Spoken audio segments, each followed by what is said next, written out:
오늘 함께 은혜 나누실 말씀은 민수기 17장 6절부터 11절 말씀입니다. 모세가 이스라엘 자손에게 고하매 그 족장들이 각기 종족대로 지팡이 하나씩 그에게 주었으니 그 지팡이 합이 12이라. 그 중에 아론의 지팡이가 있었더라. 모세가 그 지팡이들을 증거의 장막 여호와 앞에 두었더라. 이튿날 모세가 증거의 장막에 들어가 본즉 레위 집을 위하여 낸 아론의 지팡이에 움이 돋고 순이 나고 꽃이 피어서 살구 열매가 열렸더라. 모세가 그 지팡이 전부를 여호와 앞에서 이스라엘 모든 자손에게로 취하여 내매 그들이 보고 각각 자기 지팡이를 취하였더라. 여호와께서 또 모세에게 이르시되 아론의 지팡이는 증거계 앞으로 도로 가져다가 거기 간직하여 패역한 자에 대한 표징이 되게 하여 그들로 내게 대한 원망을 그치고 죽지 않게 할지니라. 모세가 곧 그같이 하되 여호와께서 자기에게 명하신 대로 하였더라. 아멘. 오늘은 민수기 17장 6절부터 11절 말씀을 중심으로 생명을 소유한 아론의 쌍난 지팡이라는 제목으로 성막 강의 네 번째 시간이 되겠습니다.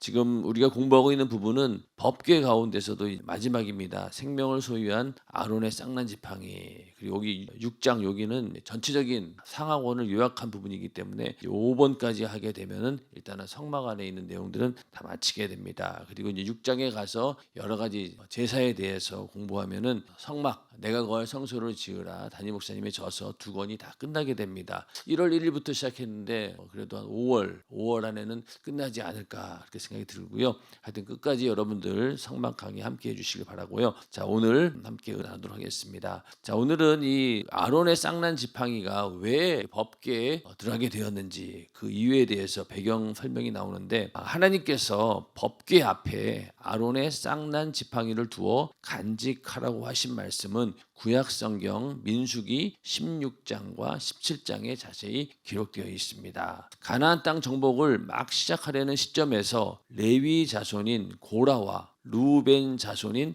다단, 아비람, 벨렛의 아들 온이 이스라엘 백성의 지도자 모세와 대제사장 아론에게 불만을 품고 당을 지어 반역을 일으켰습니다. 고라 당파가 일으킨 반역은 모세와 아론 개인에게 한 것이 아니라 모세와 아론을 지도자로 세우신 하나님께 대한 반역입니다. 여기서 고라라고 하는 사람이 나오고 또 루벤 자손 가운데 다단, 아비람, 또 벨렛의 아들 온 이 사람들이 반역을 일으켰던 주역들인데 모세하고 아론에게 불만을 품었던 거죠. 여기서 고라는 모세와 아론과는 사촌간이 되고요.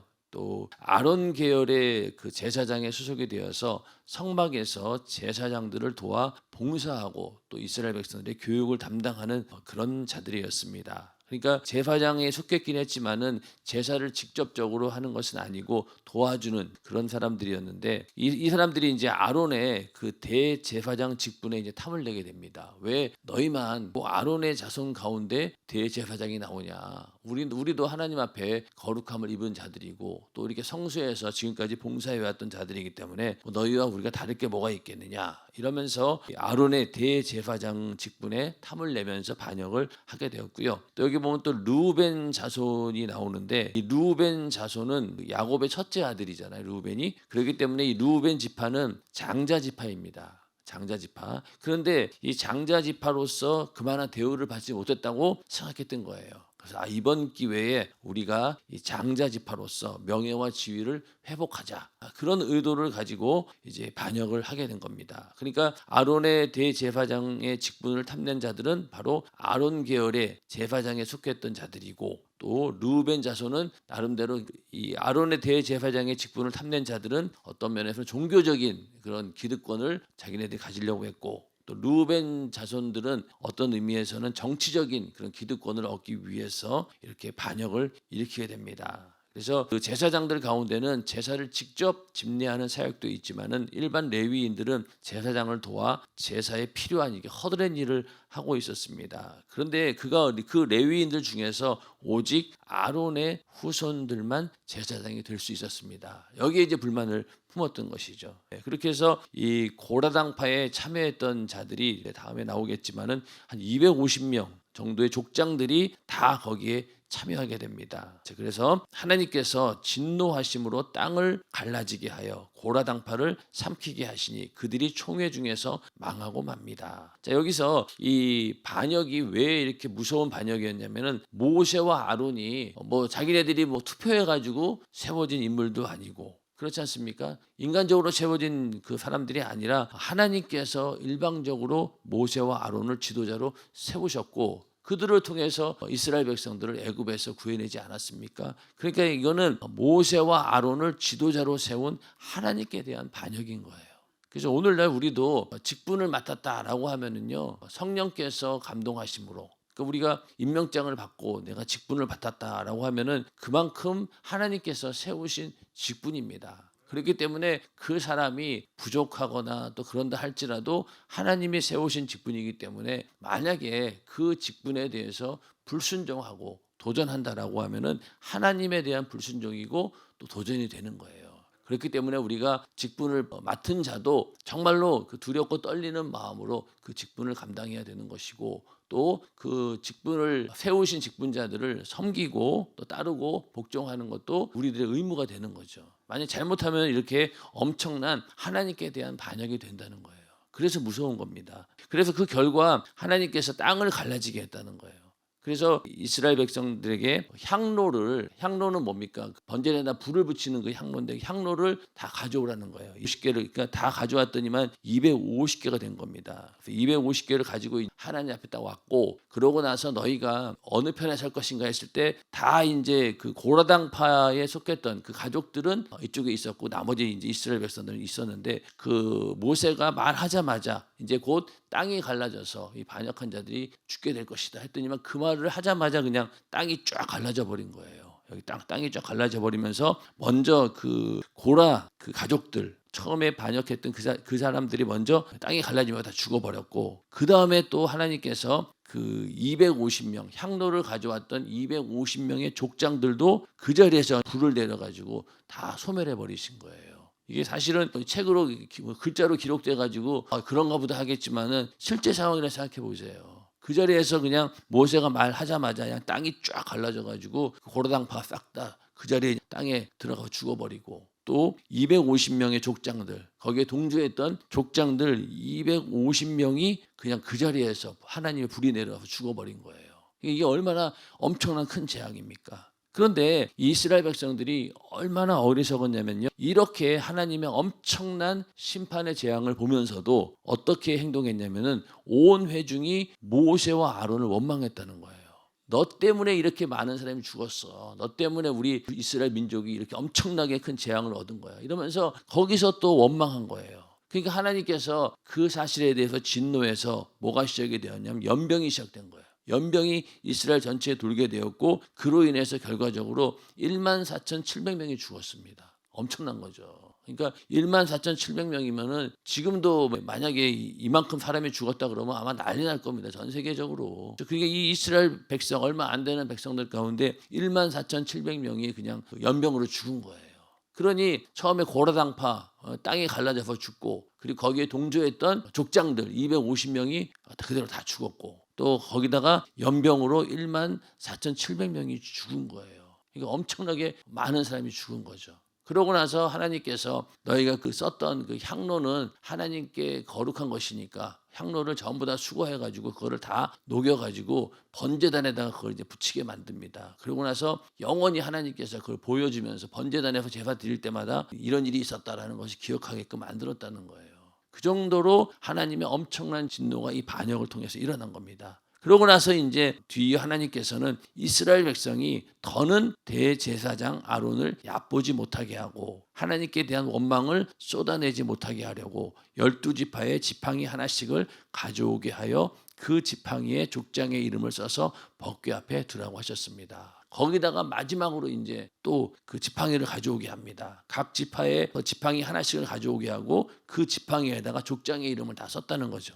그리고 레위 지파는 족장을 세우지 않았기에 아론의 이름을 쓰게 하였습니다. 그리고 이제 하루 동안 내비둔 거예요. 이튿날 보니까 증거의 장막 안에 둔 12지팡이 가운데 아론의 이름을 쓴 지팡이에만 움이 돋고 순이 나고 꽃이 피어 살구 열매가 열렸습니다. 하나님께서는 이 사건으로 아론을 대제사장으로 택하여 세우셨다는 확실한 표징을 보여주셨습니다. 그러니까 이 제사장의 어떤 권위를 세우기 위해서 이렇게 마른 지팡이에 싹이 나는, 이게 정말로 초자연적인 그런 이적이죠. 이거는 하나님이 행하신 일이라고 분명히 알 수밖에 없는 그런 이적과 표적을 보여주신 거예요. 그러면서 이 일로 인해서 오히려 이스라엘 백성들은요, 하나님과 더 거리가 멀어지게 됩니다. 왜냐하면 너무너무 두려웠던 거예요. 하나님을 향한 그 두려움이 너무나 크다 보니까 오히려 그것이 하나님과 거리가 멀어지게 된다는 거예요. 이게 어떻게 보면은 우리도 그렇잖아요. 우리도 내가 만약에 죄를 지었어요.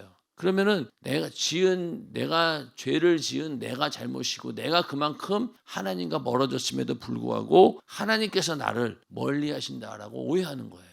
이스라엘 백성들도 자기네들이 이렇게 엄청난 죄를 지었음에도 불구하고 오히려 하나님을 두려워하면서 더 거리가 멀어지게 만든 겁니다. 그러니까 우리도 내가 죄를 지었다 할지라도 내가 회개함으로 더 이제 하나님께 가까워져야 되는데 우리는 이게 두려워가지고 하나님을 피하게 되는 거죠. 피하게 되는 겁니다. 그러니까 죄를 짓고 나서 빨리 회개하고 더 하나님께 가까이 가야 되는데 어떻습니까? 죄를 지으면 지을수록 회개하기 전까지 계속 우리는 빙빙 돌면서 오히려 하나님을 두려워하게 되고 결국 그러다 보면 더 거리가 멀어지게 된다는 거예요. 그래서 우리는 그렇게 할 것이 아니라 내가 어떤 죄를 지었든 간에 빨리 우리가 회개하고 다시 하나님께로 가까이 나가야 되는데 이스라엘 백성들은 그렇지 않았다는 거예요.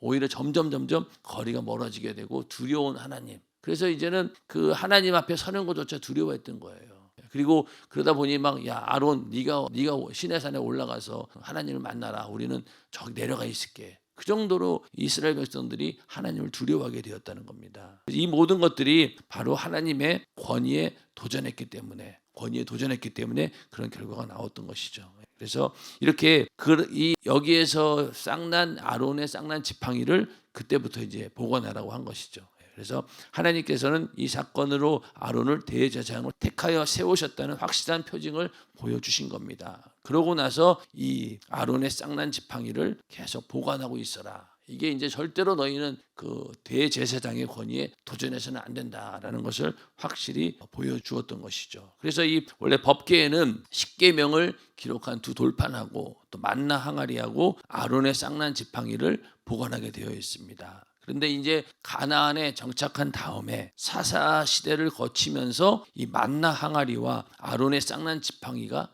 손실돼 버린 거예요. 그리고 솔로몬 시대에 와서는 겨우 이제 십계명 적은 두 돌판 이거 외에는 남아있지 않았다는 겁니다. 그러니까 이 아론의 쌍난 지팡이하고 만나 항아리는 어디로 갔는지 다 잃어버린 거예요.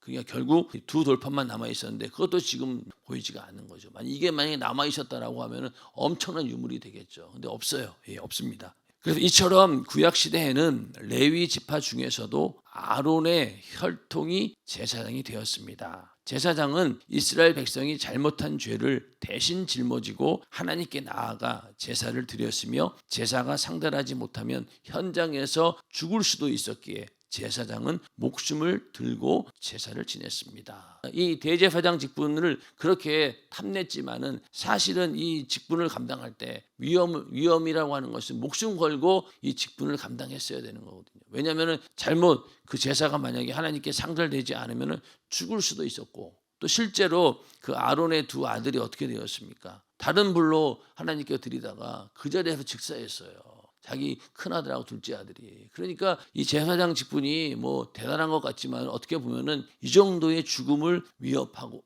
죽음을 감수하고 감당해야 되는 그런 직분이었던 것이죠. 그러니 이 제사장 또 대제사장의 직분이 얼마나 스트레스를 많이 받았겠냐고요. 그런데 이거를 그냥 그 다른 사람들이 보기에는 뭔가 대단한 권위를 누리고 있는 것처럼 그렇게 오해했다는 거예요. 그러나 제사장 직분은 그랬다는 겁니다. 그러나 예수께서 이 땅에 오셔서 우리 죄를 대신 짊어지고 십자가에 못 박혀 피 흘려 죽으심으로 우리의 죄를 대속하셨으니 성령 시대에 사는 우리는 아무라도 하나님께 담대히 나아갈 수 있습니다. 구약 시대에는 대제사장이 1년에 한 번씩 짐승의 피를 들고 지성소에 들어가서 백성의 죄를 속죄받았지만 이제 성령 받은 우리는 예수의 피 공로만 의지하면 언제 어디서나 하나님께 나아가 속죄받을 수 있습니다. 아멘. 이제는 이 대제사장도 없고 또 제사장이 짐승의 피를 잡고 피를 흘려서 하나님을 만나는 그런 제사가 아닌 이제는 누구든지 예수의 피의 공로 의지해서 죄사함 받은 자는 하나님께 나아갈 수 있는 길이 활짝 열린 거예요. 그래서 우리를 거룩한 제사장 이렇게 얘기하고 있죠. 예수 그리스도로 말미암아 하나님이 기쁘게 받으실 신령한 제사를 드릴 거룩한 제사장이 바로 우리다. 오늘날 우리는 바로 거룩한 제사장이라는 거예요. 그러니까 우리는 엄청난 그 직분을 받은 거죠. 우리가 제사장이다. 또 우리를 택하신 족속이요 왕 같은 제사장들이요 거룩한 나라요 그의 소유된 백성이라고 했습니다. 우리는 모두 예수의 피로 말미암아 제사장이 되었습니다. 그러므로 우리가 자랑할 것도 영원히 사모할 것도 최후에 붙들고 천국에 갈 것도 오직 예수의 피 공로뿐입니다. 자, 우리는 이 예수의 피의 공로, 예수님께서 피 흘려 죽으시면서 예수님은 제물도 되시고 우리 인류의 모든 죄를 담당하고 대신 죽으시는 그 제물도 되셨고 또 그 이스라엘 백성의 모든 죄를 대신해서 1년에 한 번씩 들어갔던 대제사장으로도 예수님께서는 그 역할을 담당하신 거예요. 그렇게 해서 인류의 모든 죄를 한꺼번에 다 짊어지는 제물이 됨과 동시에 그 제사를 집행하는 대제사장도 되신 거예요.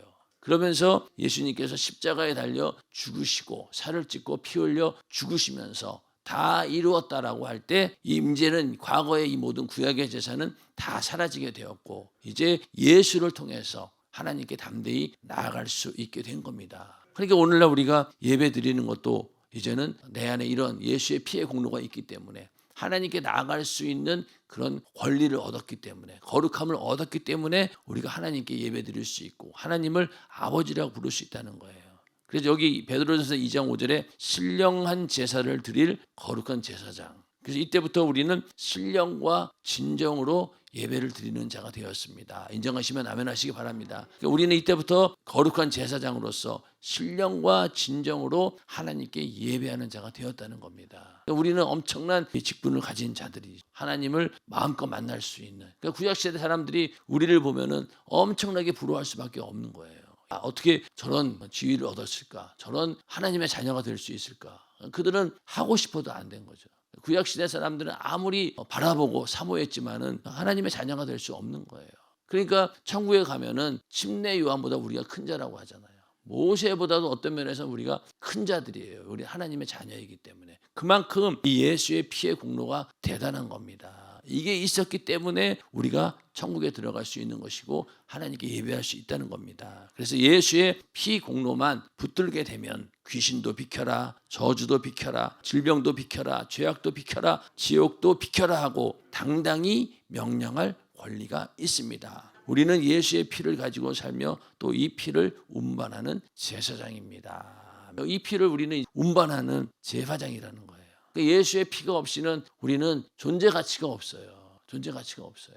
그러니까 내 안에 있는 예수의 피 때문에 하나님께서 나를 거룩하게 여기시고 의롭게 여기시고 나를 제사장 삼아주시고 또 나를 자녀 삼아주시고 더 나아가서 우리가 주님의 신부가 될 수 있는 가장 근본적인 이유는 바로 예수의 피로 내 죄를 사해 주셨기 때문에 이게 우리의 가장 큰 의가 될 수밖에 없는 거예요. 그러니까 천국에 가서도 모든 면류관을 다 집어 던지고 하늘에 계신 어린 양 예수를 찬양한다 이렇게 말씀하고 있거든요. 그 얘기는 결국 뭐예요? 예수의 피밖에는 내 의가 없다는 거예요. 이게 이 땅에서뿐만이 아니라 천국 가서도 영원히 찬양의 제목이 바로 어린 양 예수, 나를 위해 피 흘려 죽으신 그 예수 그리스도를 찬양한다. 그 정도로 예수의 피의 공로는 대단한 것이죠. 그래서 이 제사장 직분은 이렇게 하나님께서 그 권위에 도전하는 자 그렇게 한꺼번에 막 재앙을 일으켜서 다 죽이셨던 것처럼 오늘날 이 예수의 피의 공로 이 도전하는 자가 누굽니까? 사단마귀 귀신의 권세죠. 그걸 끊임없이 도전합니다. 그럴 때마다 항상 멸망할 수밖에 없다는 거예요. 그래서 이제 예수님께서 재림하실 때 이 사단의 권세가 이제는 완전히 1000년 동안 갖춰지는 그런 시대가 오는 거죠. 그리고 나서 예수님께서 직접 통치하시는 천년왕국의 시대가 열리게 되고, 그렇게 해서 예수님이 통치하시는 그 시대에 함께 그 천년 동안 다스리는 권세를 받은 자들이 누굽니까? 바로 첫째 부활에 참여하는 자들입니다. 그들이 예수님과 함께 천년 동안 이 땅을 다스리게 되는 것이죠. 그러다가 이 천년이 다 끝날 때쯤 돼가지고 다시 한번 이 그 갇혀있던, 무적행에 갇혀있던 이 마귀가 다시 나와요. 그럼 다시 한번 또 세상을 미혹하게 됩니다. 그러다가 이제 마지막으로 이제 마귀를 완전히 심판하고 그들이 이제 불못으로 영원한 지옥으로 떨어지게 되고, 그 이후로 우리 모든 인간들이 하나님 앞에 다 심판받는 그날이 온다는 거예요. 그러고 나서 그 심판이 있을 때 이제 이 땅에 있는 모든 물질 세계, 보이는 세계는 다 사라지게 되고 영원한 천국과 지옥으로 갈라지는 그날이 온다는 겁니다. 그래서 이렇게 우리가 어떠한 직분을 맡았는가, 내가 예수의 피공로로 내가 이제 제사장이 되었다라고 하는 것은 어마어마하게 큰 권세라는 거예요.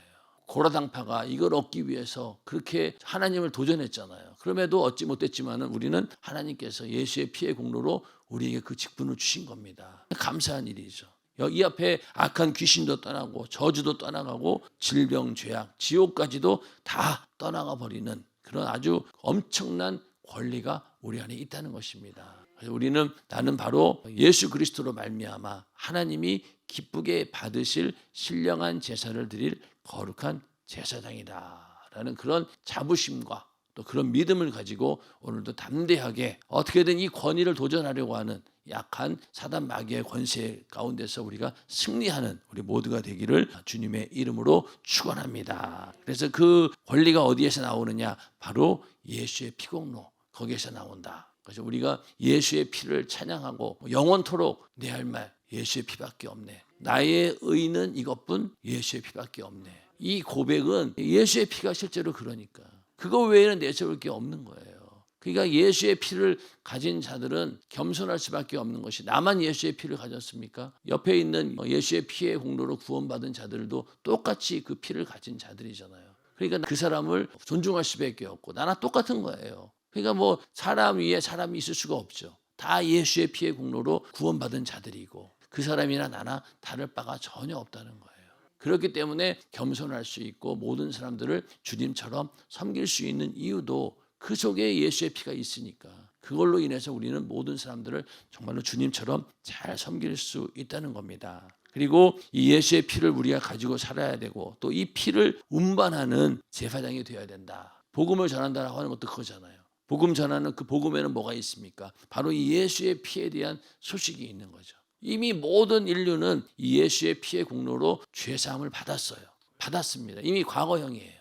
그리고 너희가 죄사함 받았다라고 하는 소식을 우리가 알려주는 게 바로 복음 전도죠. 그러면은 그 말씀을 듣고 그래, 내 죄를 예수님께서 대신 사해 주셨다고 그걸 믿는 자들은 구원을 받는 거예요. 그러나 끝까지 그 사실을 받아들이지 않고 믿지 않는다라고 하면은 이미 이루어진 사실에 대해서 하나님께서 자기 아들을 죽여서 우리를 구원해 주셨잖아요. 이건 이미 이루어진 일이에요. 그걸 믿지 않은 이유 때문에 영원한 지옥의 형벌을 피할 길이 없는 겁니다. 지옥 가서는 할 말이 없어요. 왜? 이미 구원을 이루어 놓으셨고 네가 그거를 믿느냐 안 믿느냐의 문제였던 것이지 내가 구원을 위해서 뭔가 하라고 한 건 아무것도 없습니다. 하나님께서 이미 일방적으로 다 이루어 놓으신 거예요. 지금도 그렇게 악한 사람들이 할지라도, 북한에 있는 뭐 김정은이라 할지라도 이미 김정은이를 위해서 하나님의 아들 예수 그리스도께서 피 흘려 죽으심으로 그 죄를 이미 사해 주신 거예요. 그 사람은 이제 회개하고 그것만 인정하면은 김정은이라 할지라도 구원받을 수 있다는 거예요. 그 피의 소식의 전달자가 누구라고요? 바로 우리라는 거예요. 복음 전하는 자들은 어떤 면에서는 이 정도의 엄청난 권세를 가진 거죠. 당신 구원 받았습니다. 그럼 빨리 믿을래 말래? 믿겠습니다. 그러면 당신은 구원 받는 것이고, 못 믿겠습니다. 그럼 넌 지옥이야. 이런 권세가 우리에게 있다는 거예요. 근데 세상 사람들은 이런 소식을 아무리 전해도 어떻습니까? 받아들이질 않잖아요. 받아들이질 않아요.